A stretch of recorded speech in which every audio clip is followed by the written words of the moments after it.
ಅದ್ಯಾಕಪ್ಪ frame ಬಂತಲ್ಲ, ಅದು ಇರಬೇಕಾದ್ರು ಸಪೋರ್ಟಿಗೆ ಹಿಂದೆ ಫ್ರೇಮ್.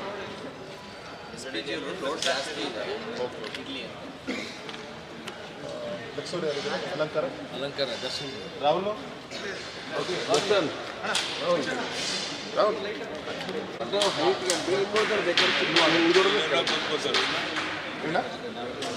ಇಲ್ಲ ಇದು ಇಲ್ಲ ಡೀಸೆಲ್ ಡೀಸೆಲ್ ಇದಿಷ್ಟು ಯಾವುದು ಇಲ್ಲ. ಗೇಟು ಓಪನ್ ಮಾಡಿದ್ದಾರೆ, ಅದೇ ಟೆಂಟ್ ಹೆಂಗಿದೆ ಆ ಫೋಟೋಗಳು ಹಂಗೆ ಬರ್ತಾರೆ.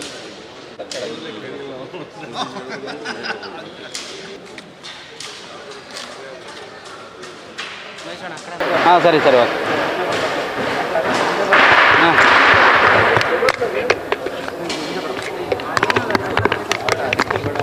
ಕಲಬುರಗಿನಲ್ಲಿ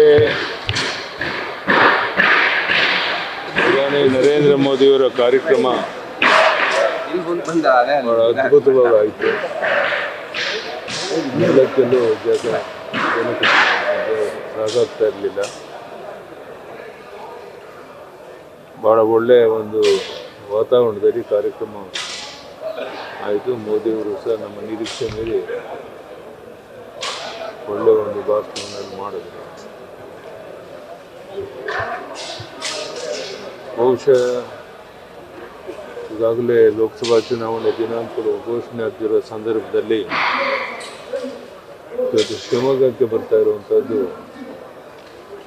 ನಮ್ಮೆಲ್ಲರ ಸೌಭಾಗ್ಯ. ನರೇಂದ್ರ ಮೋದಿಜಿಯವರು ಕರ್ನಾಟಕದ ಬಗ್ಗೆ ಎಷ್ಟೊಂದು ಆಸಕ್ತಿಯನ್ನು ಇಟ್ಕೊಂಡಿದ್ದಾರೆ ಎಂಬುದಕ್ಕೆ ಇದಕ್ಕೊಂದು ಉದಾಹರಣೆ. ಕಲಬುರಗಿ ಆದಮೇಲೆ ಇವತ್ತು ಶಿವಮೊಗ್ಗಕ್ಕೆ ಬರ್ತಾ ಇರುವಂಥ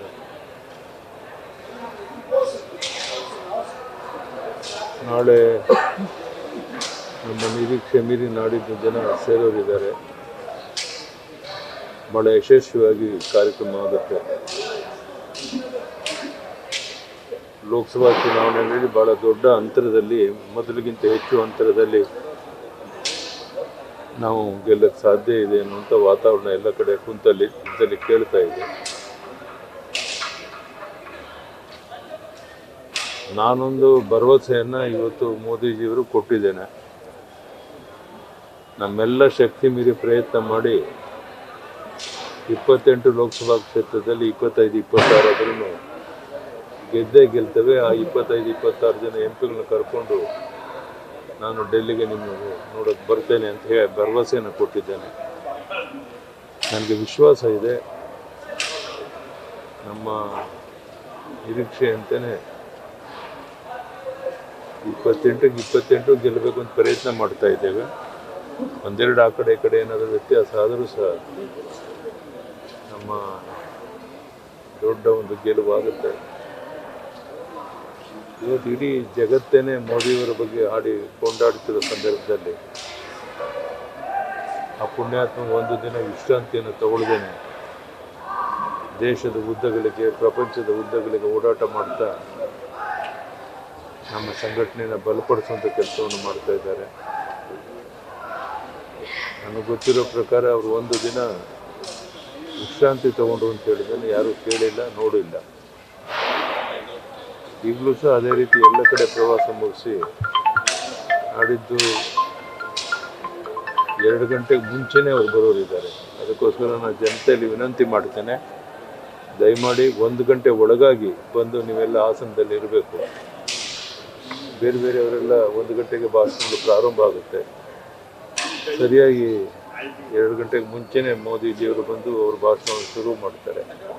ಅವ್ರು ಬಂದ ಮೇಲೆ ಯಾವುದೇ ಭಾಷಣ ಇರೋದಿಲ್ಲ. ಬಹುಶಃ ರಾಜ್ಯದ ಅಧ್ಯಕ್ಷರ ಒಂದು ಭಾಷಣ ಇರ್ಬೋದು ಹೊರತು ಉಳಿದೆಲ್ಲರ ಮತ್ತು ಮುಂಚೆನೇ ಮುಗಿದಿರುತ್ತೆ. ಸೊ ಅದಕ್ಕೆ ಎಲ್ಲರೂ ಸಹ ಮುಂಚೆನೇ ಬಂದು ಸಭೆಯನ್ನು ಯಶಸ್ವಿ ಮಾಡಿಕೊಡ್ಬೇಕು.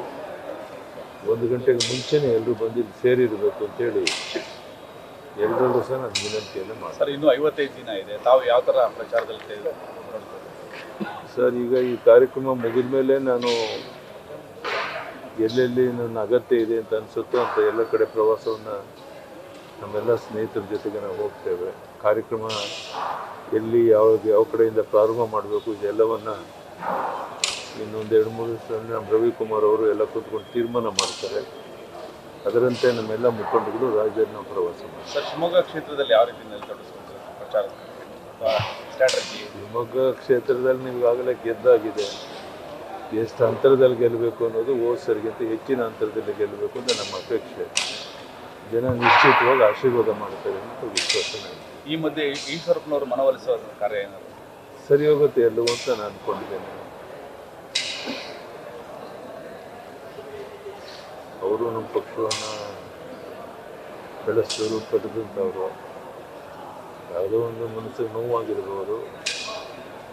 ಈಗಾಗಲೇ ನಾವು ಮುಖಂಡಗಳೆಲ್ಲ ಅವ್ರ ಜೊತೆ ಮಾತನಾಡಿದ್ದಾರೆ. ಬಹುಶಃ ಅದೆಲ್ಲವೂ ಸರಿ ಹೋಗಿವೆ. ಅವರು ಸಹ ನಾಡಿದ್ದು ಮೋದಿ ಬಂದಾಗ ನಮ್ಮ ಜೊತೆ ವೇದಿಕೆ ಮೇಲೆ ಇರ್ತಾರೆ, ಮಾತಾಡ್ತಾರೆ ಅಂತ ನನಗೆ ವಿಶ್ವಾಸ ಇದೆ. ಆ ದಿಕ್ಕಿನಿಂದ ಎಲ್ಲ ಪ್ರಯತ್ನ ನಮ್ಮ ಹಿರಿಯರು ಮಾಡ್ತಾರೆ. ಪಕ್ಷೇತರ ಆಗಲೇ ಈಗಾಗಲೇ ಘೋಷಣೆ ಮಾಡಿದ್ರು. ಯಾರಿದ್ದಾರೆ ಯಾವುದೋ ಮನಸ್ಸಿಗೆ ಯಾವುದೋ ಒಂದು ನೋವಿನಿಂದ ಅವರ ಹತ್ರ ಹೇಳಿದ್ದಾರೆ. ಅವ್ರ ಮಗನಿಗೆ ಸೀಟ್ ತಪ್ಪೋದಕ್ಕೆ ನಾವ್ಯಾರೂ ಕಾರಣ ಅಲ್ಲ. ಕೇಂದ್ರದ ಚುನಾವಣಾ ಸಮಿತಿ ಏನು ತೀರ್ಮಾನ ತಗೊಂಡಿದೆ ಅದರಂತೆ ಆಗಿದೆ ಹೊರತು ಅದಕ್ಕೆ ಯಾರೋ ಒಬ್ಬರು ಕಾರಣ ಅಂತ ಅವರು ಅಂದ್ಕೊಂಡಿದ್ರೆ ಅದು ಸರಿಯಲ್ಲ.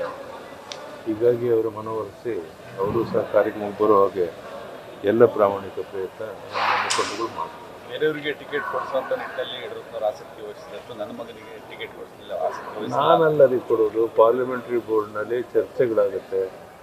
ಅಲ್ಲೇನು ತೀರ್ಮಾನ ತಗೊಳುತ್ತೆ ಅದು ಅಂತಿಮವಾದಂಥದ್ದು. ನಾವು ಅಲ್ಲಿ ಸಲಹೆ ಕೊಡ್ಬೋದೇ ಹೊರತು ತೀರ್ಮಾನ ಮಾಡೋದು ಪಾರ್ಲಿಮೆಂಟ್ರಿ ಬೋರ್ಡಲ್ಲಿ. ಅವರು ತಪ್ಪು ಗ್ರಹಿಕೆ ಮಾಡ್ಕೊಂಡಿದ್ದಾರೆ, ಸರಿ ಹೋಗುತ್ತೆ ಅಂತ ಅಂದ್ಕೊಂಡಿದ್ದಾರೆ. Thank you. ನ್ಯೂಸ್ ಫಸ್ಟ್ ನಿರ್ಭೀತಿಯಿಂದ ನಿಮ್ಮ ಪರವಾಗಿ.